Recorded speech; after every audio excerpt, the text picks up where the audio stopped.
Inigsudong ko sa kalangitan nga imong gibuhat, sa bulan o kabituunan, kapangutana ako sa akong kaugalingon, unsa ba ang tao nga gihatagan mo man siyag bili, ug nganong imo man siyang amumahon nga tao raman siya.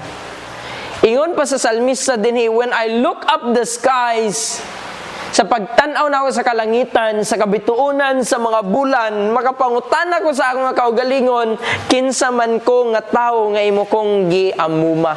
Kung ang Dios nga nagmugna sa langit ug sa yuta, og ang tibuok nga universe, dili lang ning earth, tibuok nga universe naa sa iyahang mga kamot, nagatuyok sa iyahang mga kamot.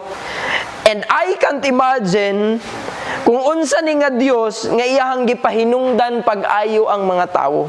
Dili ko maka-imagine unsa ni siya nga Dios nga iyahang nakita ang tawo ug iyahang gihatagan og dako nga importance.